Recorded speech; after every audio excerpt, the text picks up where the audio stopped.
I finished Dark Souls 2, and I think I finally understand what this game is all about. Not lore-wise, because I still have no clue what the hell is going on, but I played the entire game! This is Dark Souls 2, and if you haven't seen already, I made a video earlier when I did not have the game completed. But that video was also not exactly based on the story, and yada yada, it's time for a new video! If you don't know what I mean by I finally understand the game, well, I just mean I see where all the enjoyment and also where some of the hate comes from. But I'm gonna start us off from scratch and walk you through my little journey as a frail undead wanderer. Now, in the first video, I beat a good few bosses, which I still want to talk about here, but a tiny bit more briefly, which probably won't actually be more briefly because I like to yap. The last of the bosses I fought was a Lost Sinner, which is where I left off in the first video. But let's forget all of that now and reminisce and go back to the start of the game where I found myself scared in a cabin full of cackling witches. Usually I only find myself in places like these after a night of the bowling alley, but you don't ask what happens at the bowling alley. Now first, let me say I did enjoy Dark Souls 2. It was a good game for sure, especially some of the later areas, but I thought the beginning was a tiny bit of a slog. But that just makes sense. For once, it feels like a Souls-like game eases you into the difficulty instead of just tossing you into the fire. It just makes it feel a little slow progressing through the areas like the Forest of the Lost Giants. But then I get to fight this big old giant guy who looks really cool, but has kind of a boring moveset,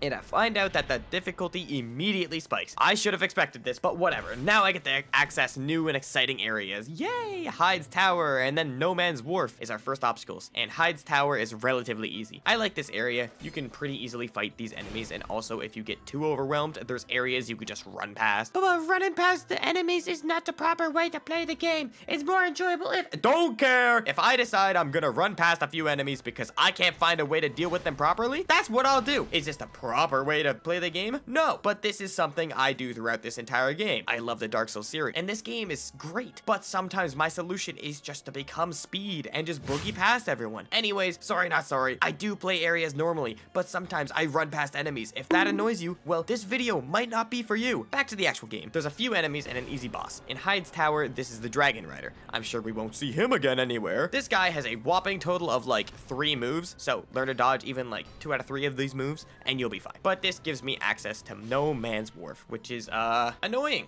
to say the least. It's like playing a horror game of turning corners and dropping into random rooms and getting jumped by 3 dudes, which is awesome! But there's some funny ways to get around some of these enemies, like making them fall into the big drink. At the time of playing this, I hated this area, but looking back now, after completing the game, it wasn't like crazy bad. I got a bit of trauma from getting jumped and falling into the big soup, but compared to another specific area in this game, Iron Keep, sorry, I had to clear my throat, it's an alright area. And calling the ship into the port is a cool scene. The boss of this area, the Flexile Sentry, is still kind of boring, won't lie. I said the same thing in the last video, but you can honestly just choose to fight whichever side you would rather fight than having the robot use both sides to make it more difficult. Pretty easy, but it's fine because it's an early game and bosses will get harder, right? Maybe I should be careful what I wish for. But moving on now, it's the Lost Bastille. This area is cool, kind of castle-like, very simple. A lot, and I mean a lot of goons. For early game, there seems to be way too many enemies. It's bearable to kill them because of the explosive barrels that are placed, but that also leads to a few incidents that may also happen. This area has some neat secrets like Macduff's bonfire. It's also very vulnerable to my massive strategy of just running past everything. I killed these enemies once, so I just book it past everything. Now, does this work every time? Absolutely not. Who put this Looney Tunes ass door here? But it works very well for this boss run back. Yep, boss run, because it's time for the boss that actually, still, to the end of the game, caused me the most trouble. The Ruined Sentinels. Now, when I talked about this fight last time, I explained that I liked the boss because of the unfairness, which I still very much believe. But now I like the boss a little more because, just like everyone else, I eventually doom scrolled until I found a TB Sky short, and he was just explaining some cool things about this boss, which I'll leave out of the video for now because you can just go watch his short. If you haven't, he is much better at explaining things than me. I'm just good at complaining. But there's a bit more to the actual design of this boss than what I originally thought. How the fight plays out is still why I love it though. Forcing the bosses to fight you one at a time, running around spacing the basic moveset, looking for openings makes it super difficult, but very fun. And with a bit of patience and a little bit of strategy, you can get through this boss. Just like me. Let's try that again. Just like me on my first try. Anyways, after that, I took a break from this area, found out about the great underworld at the bottom of the pit in Majula,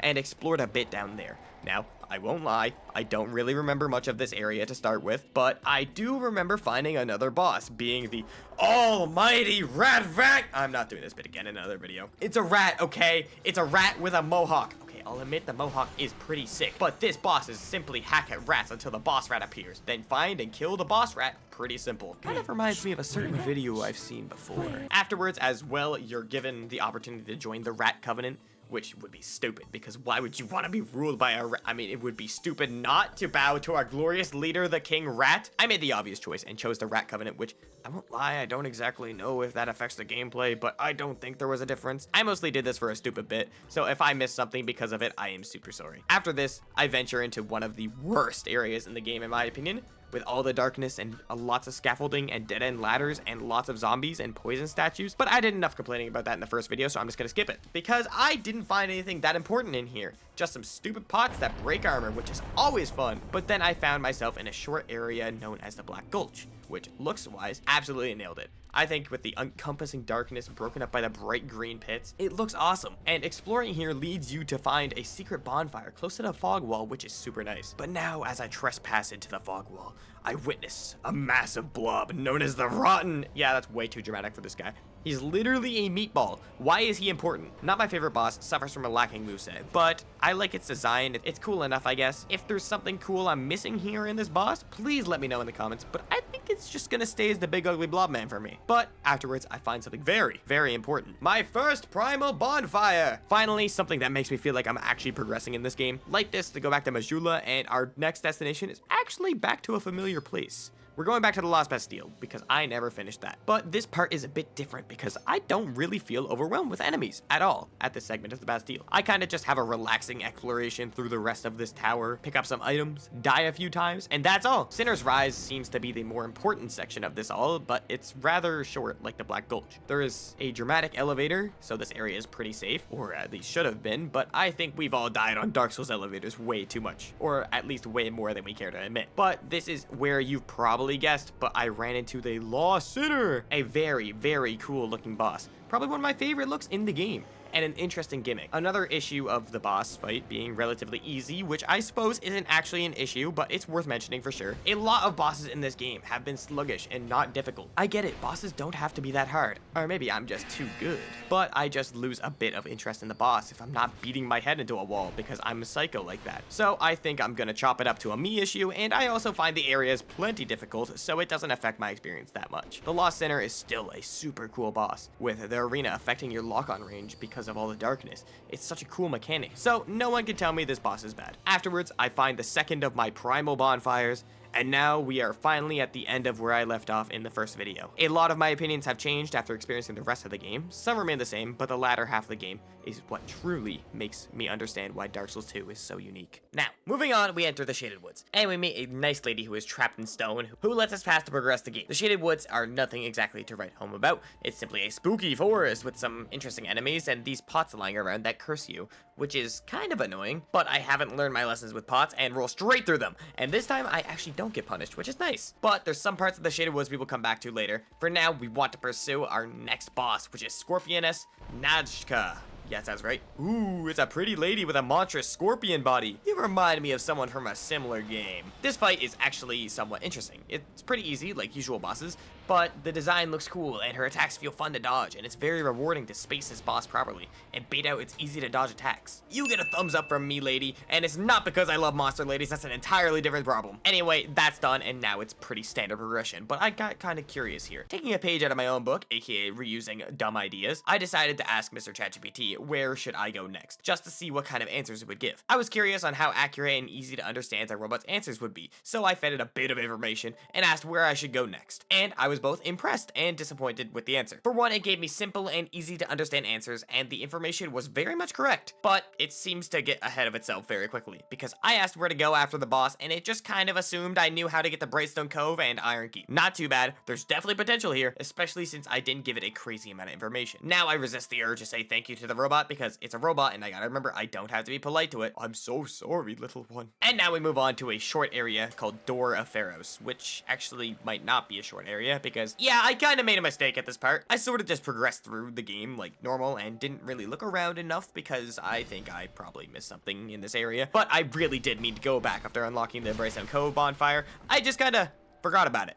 Oh well, time to move on. I am now in Brightstone Cove like the AI recommended to me. So I guess it's time to hunt down the boss, the Duke's Dear Freya that the bot mentioned. The area starts out in what looks like a military base camp with some goobers that have a surprisingly high amount of health. This part kind of doesn't let you just run past because there's double doors at the end, but I don't mind playing the game normally sometimes. There's probably a way to trick the enemies into walking into these boulder traps, but being patient and waiting for opportunities to trim up the pack seemed to work pretty well for me. Behind the doors is a kind of mini boss of sorts called the Prowling Magus and his goons, but there's not much to note about this fight, if you can even call it a fight. It's more of a mild obstacle, and we move on and meet a nice fellow named Cromwell the Pardoner, which I assume is for reviving NPCs that end up killed, but I never killed anyone, so he's just a nice guy to me. Thanks, Cromwell. For now, I find myself in what seems to be spider-infested territory. Lots of dead people, lots of spiders, and stupid titanite slugs that I can't hit. But that's not important. The more you progress this area, the less it looks like man-made structures, and the more it looks like it's actually just ruled by spiders until you reach the chapel. That's nice.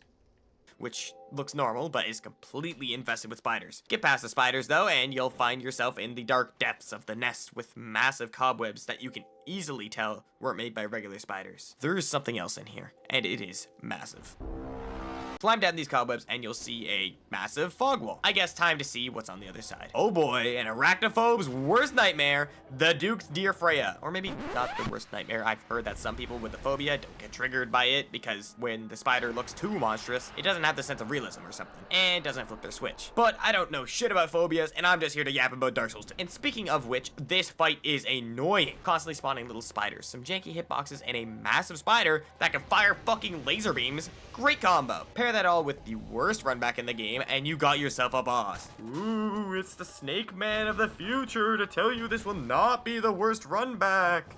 Wait, what do you mean this isn't the worst boss run back in the game? You're kidding, right? Wait, no, come back. Don't leave me here. Well, that's that. I guess we'll just ignore it for now. Back to the boss. Just because this boss is annoying, it doesn't mean it's bad. This is a cool setting with what seems to be a different kind of difficulty seen in other bosses. It's less of look for big flashy moves and dodge roll, and more so a game of endurance. From the start, you're caught in the web, the spider is slow, and the small ones are approaching. The little guys are easy to deal with alone, but in groups and with the debuffs, can be difficult. The main boss almost feels like a support character, the way it's constantly firing long-distance laser beams and slowing you with its webs. You can only hit this boss in either one of its faces, which it has two for some reason, of course, so you really have to make sure your aim is on point when you look for an attack. All of this together leads to an interesting boss that if you try to rush, you will end up punished. Or at least that's what I've seen from it. People with strength builds probably just didn't think about that and whacked the shit out of it. Haha, big spider goes splat. The boss wasn't too difficult once I took my time and waited for my opportunities. Don't rush, don't greed, and the boss is pretty easy to beat. That leads us into another of our great souls and yet another primal bonfire. Thank God, it had 3 health! Hit 3 fucking health! Back to Bashula, and the last destination for this part is Iron Keep. Soon enough, I should be able to finish the game. This shouldn't take long. Little did I know, I was in for the most pain and suffering I've experienced throughout this entire playthrough of Dark Souls 2. Well, anyways, I don't even know what I'm talking about at this point, but what I do know is this segment is actually pretty long. We got a good few areas to go through. This is when I think the game's exploration becomes extremely important. But the shortcuts through this next segment are a little harder to find, or at least they were for me, but it made it very rewarding to find. Anyways, enough about that for now, because I actually went back and fought some silly little bosses, like the Pursuer, who seems to be literally everywhere in this game, but makes sense for his name. But it's a simple fight and very cool to see. I was very over-leveled, so it was very easy. More importantly, I went back and fought the Belfry Gargoyles, which was a surprisingly cool fight, actually. Now, for both these fights, like I said, I was extremely overpowered, so I couldn't really get a good grasp on the fight. The gargoyles still gave me a little bit of trouble, actually. It's interesting to see a fight where you're restricted by the speed at which you do the fight, because the gargoyles keep slowly spawning one by one, coming to life, and if you're a little too slow to kill one, you're gonna have to deal with like 3 at a time, and then 4 at a time. Simple gimmick, but it's very interesting to see. Alright, that's enough of that. Time to progress the game for reals this time. And we are headed through a secret passage in Majula to the Huntsman's Copse, which is an undead forest that leads to the undead purgatory area. It's a forest filled with enemies and jumps and poison moths. Needless to say, this place is very dangerous. This is what I was talking about earlier though, that exploring this area helps a ton. Remembering where the enemies spawn and where the moths can be found makes the run to the purgatory a breeze. It also has branching paths, so you kind of are forced to explore it a bit more. We'll talk more about that later. Why do we have to run to the purgatory, you might ask? Well, of course, this is a boss run back. Executioner's Chariot is who I'm fighting now, and it's a fight with 2 phases of sorts. The first phase, you're ducking through hiding spots, hunting down mages that are spawning skeletons while trying to avoid the chariot. Get to the end of the circle and you can flick a lever which drops a gate, causing the horsey guy to crash, and that's where the fight really starts. It's not really the hard part of the fight. The hard part is dealing with the mages. The horse is strong, don't get me wrong, but it's very, very easy to dodge. It doesn't have any crazy move diversity. I like the first phase a lot, though. That was very neat. Afterwards is when I found out this isn't the right way to be going, so back into the Huntsman's Copse to look for the proper path. Exploring the edges of a ravine and a few caves is always the right direction, apparently, as I eventually end up in another boss arena where I fight the Skeleton Lords. I thought this was going to be an interesting 3-on-1 fight, like the Ruin Sentinels, but I was brutally disappointed to find out I was simply beating up a bunch of Larrys, or skeletons if you prefer to call them that. Like a nerd, beat up a bunch of wheelie boys, and that fight is pretty much over with. I find myself in the Harvest Valley and, poison area. How I missed you. Just a bunch of easy to kill undead around here, and also some fire mages that are, well, goddamn. Continue through Harvest Valley, I arrived at Earthen Peak, which of course has even more poison. This is a short little exploration segment of the area though, because after blowing up to the fire mages a couple times, I find myself in yet another boss fight, which is kind of crazy. We've been running through like 2 bosses per hour, which is a crazy rate for boss fights. This is the Covetous Demon, which is Jabba the Hutt, but a lot bigger and meaner looking. In reality though, this is one of the most boring fights in the game, because this is one of the worst offenders of bad moveset syndrome. This is such a boring moveset, with the only somewhat difficult move being the quick rollover move it has. Sorry to all you Covetous Demon fans out there, but I think this fight just kind of stinks. A little complaint I have with this part of the game is there's a bit too many bosses. I feel like I'm running into them after every second room at this point. It's getting a bit much. Not a huge complaint though. Anyways, now I scale upwards throughout Earthen Peak. Exploring this area was fun. I liked going up and down ladders, searching around and hitting random levers to see what they did. Also, having to look out for pressure plates always adds a good amount of spice. Getting to the top, I encounter yet another boss, which is Mytha the Baneful Queen, aka this game's version of Medusa. When I first encountered this boss, I immediately proclaimed it's annoying and bullshit because it's a literal bog of poison. At the same time, it felt a little too unfair, suspiciously unfair even. So I went back to exploring and found out that you could burn one of the windmills near the bonfire, which drains the poison. This is awesome level design. A very cool way to design this section. Without the poison, it's very straightforward. As it should be, no big problems here. Also makes me wonder if any poor souls out there beat their heads against the wall enough to do the fight in the swamp. Knowing the community, some sick bastards probably went through this fight willingly in the poison, but I feel bad for any people who simply didn't know. But oh well, not my problem. And this is the beginning of the hellscape of Iron Keep. Now, I remember on my first video, I got a comment saying something along the lines of, I'm in Iron Keep on New Game Plus. I can't take it anymore. And I think I finally understand the suffering behind that sentence, and I'm not even in New Game Plus. Iron Keep is an area which is fine on paper because it's just a bunch of enemies like usual, right? And lava, but that's cool. My problem lies in how hard I found it to deal with said enemies. This wasn't like any other part of the game for me. These guys were fast, some had bows, some had magic. They were positioned in crazy areas all over the place, and trying to isolate fights sometimes is simply impossible. For the first part of Iron Keep, I trial and errored the hell out of it, beating my head against a wall. I found a better solution to the many enemies later, but as for this part, I simply suffered. In the big open area, I noticed a fog wall on the right, and after having a train of way too many enemies, I managed to miraculously escape into the boss arena to meet the Smelter Demon. This big bad guy is kinda scary, and considering what I went through to get here, I really didn't want to lose. Bad news, against a boss with big attacks that passively burns you, I did not beat it first try. And remember what Snake Man from the future said earlier? Yeah, well, this is what I consider the worst boss runback in the entire game. I can't afford to keep wasting my time with enemies on this runback, so I had to look around the area. There's a little broken staircase I could barely jump to, which leads to a shortcut of sorts to the boss fight. Only problem is a bunch of enemies still stand in my way. You know what solves that? Range manipulation. There's this big elite guy guarding the boss door, which can have either melee or ranged weapons. If you run fast enough towards him, past one of his grunts on the ledge, you can get past him before he has time to shoot you,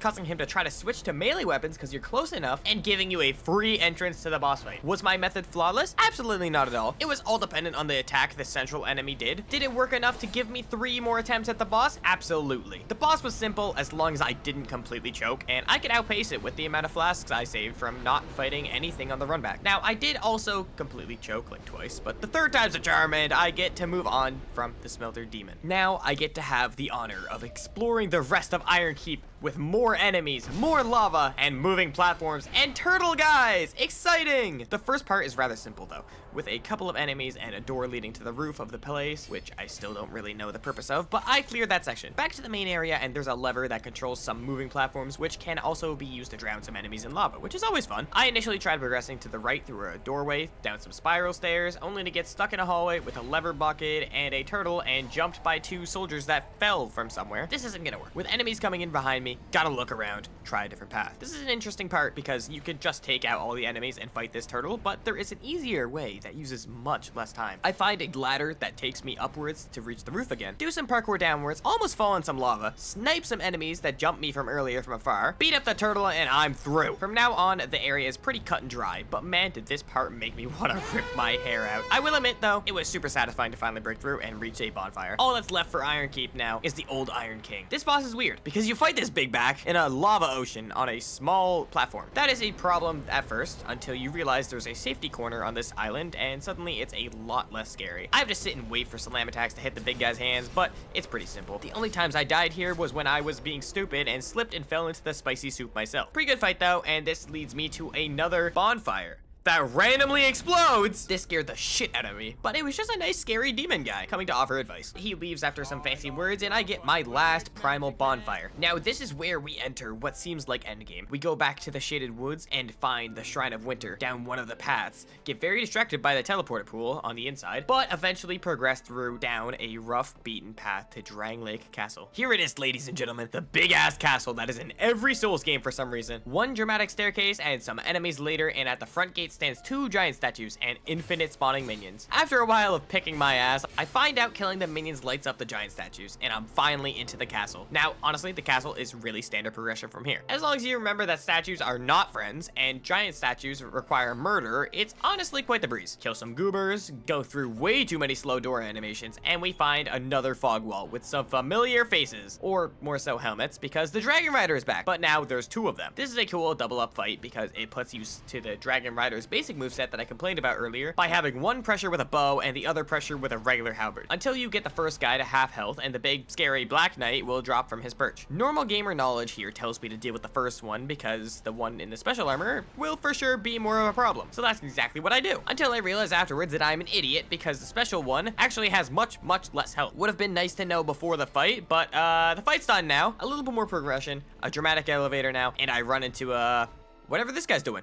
You know what? I think it's best if I don't ask questions and I just rob the room. I find the key to the King's Passage and now I can progress again. Go through another dramatic door, now to an area called the King's Passage, and I get to encounter the Looking Glass Knight. One of my favorite bosses in the game. I love this guy. His attacks are slow, but heavy. His shield is great for blocking stray attacks if you're not precise enough. His design is awesome. The arena is awesome, and I just love this fight. It gets even cooler when he starts summoning NPCs from his shield to fight with him. They're pretty weak on their own, but along with the Looking Glass Knight, they're pretty strong. Took me a few honest attempts, but this was a great fight and worth the time. You fought well, Looking Glass Knight, and I will remember you. And now, another even more dramatic elevator later, and I find myself in the Shrine of Amana, which is an absolutely stunning area, but very tedious to navigate. Nothing crazy though, especially with a shield and a bow to deal with the ranged enemies. Some of the swampier areas can get a bit annoying, and some of the enemies are very strong, but it's nothing crazy. The only thing knocking points off of this area for me is the boss fight found here, because what the actual hell is the Demon of Song? This thing looks ugly, has a boring moveset that is easily cheesed, a rubber exterior that forces you to wait for it to open, and overall, it's just a lame fight. Don't want to give this fight any more screen time, so I'm just gonna move on to the Undead Crypt, where, oh, hello! My friend is back. Thanks for the fancy advice that I totally understand, my guy. Moving on to the crypt itself, and I mean, it's alright. Nothing really special here. We got some cool enemies around, of course, and you can't have a crypt without an absurd amount of Larrys, but this area is good enough and has an awesome, dramatic hallway leading to an even cooler boss fight behind the fog wall. This is Velstadt, the Royal Aegis. Another one of my favorite fights in this game. This fight feels like another endurance game, but not in the same way as Freya from earlier. Quite literally, his HP pool is massive, but his attacks are slow and very easily dodgeable. Keep your guard up. You'll be able to dodge, but how long will you be able to dodge is the question. Fight goes back and forth, trading blows with the big fella, and it's incredibly satisfying to finally beat him. Great boss, but what's he guarding? Oh hey, it's King Fendrick, the guy that's name keeps getting brought up. I don't exactly know why he's just doing laps, but cardio is a good thing. I tried my best to fight him here, but I couldn't get him to even look my way, so I took the King's Ring and left. If there's a way to fight him, I guess it will have to be in another playthrough. Now, with the King's Ring,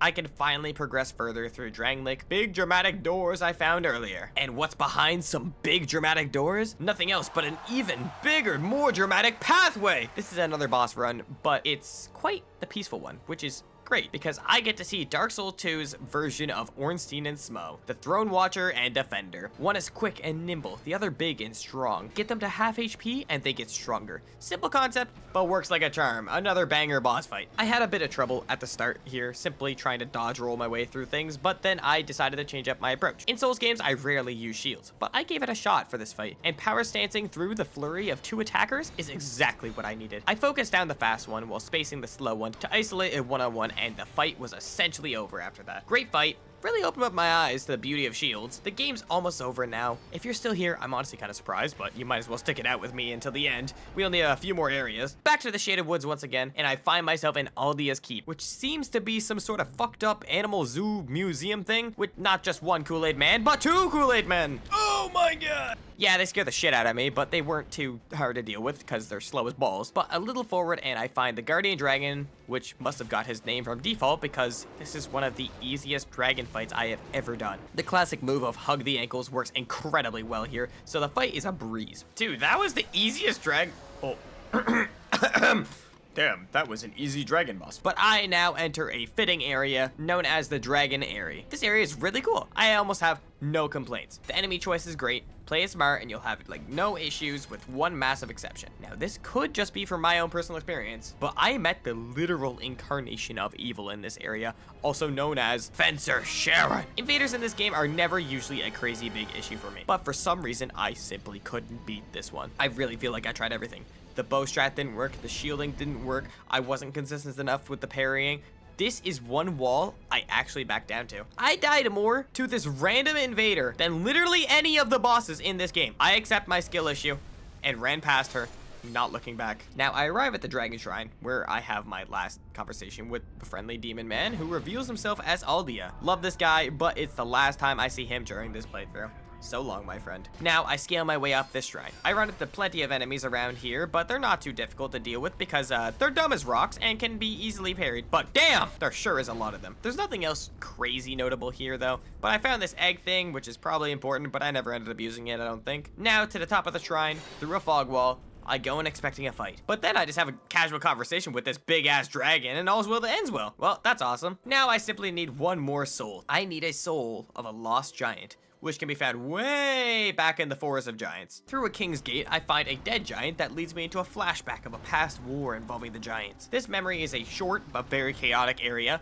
with enemies everywhere and artillery running rampant. Scuttled through, past everything, and I'm met with the Giant Lord. This fight looks awesome, but it's just another giant fight. The only difficult part is the artillery fire still raining down, but stick to this guy's ankles and this fight is easy as can be. But after all of that, I've collected all of my souls. And now it's time to return to the throne room in Drangleic Castle. It's final boss time, and I don't know if it's the same in all endings, but I'm fighting the Chandra, who looks absolutely awesome. All of her attacks deal curse damage, which drains your max HP permanently, just like a humanity mechanic, and she immediately spawns fountains that will quickly build up curse. It's an intimidating fight at first, but once I figured out I can just attack the fountains to break them, it wasn't that scary at all. The attacks are actually very simple. Alright, anyways, let's see what the second phase of this boss looks like. I'm so excited. Dark Souls bosses are always so cool. There's no second phase. Wait, what do you mean there's no second phase? There's always supposed to be a second phase. It's a final boss. Yeah, no, not this time. It's all over now. Seriously, that's it? It's just the end cutscene and the credits? Well, I guess that's it for Dark Souls 2. I'm a little disappointed with the final boss. I really thought there was gonna be 2 phases, but I can look past it because this game has really got its strengths elsewhere. That's where I'm gonna stop for now until I inevitably start tackling the Souls DLCs, but I am hoping to deal with that after playing all the base games. This game was fun. It was annoying at times, but it's challenging in a different way from the other Souls-likes and Souls games in general. My only real complaint is a lot of the bosses almost didn't feel fully fleshed out, almost as if they were just trying to make a lot of bosses, but there was of course still some really good ones. Other than that, some boss runs cost me my sanity, and I truly still, from the bottom of my heart, think the mechanic that drops your max HP is horrible. I don't want to argue about it with anyone. The humanity system in this game fucking stinks. Anyways, that's all for now. I can finally proudly say that I beat Dark Souls 2.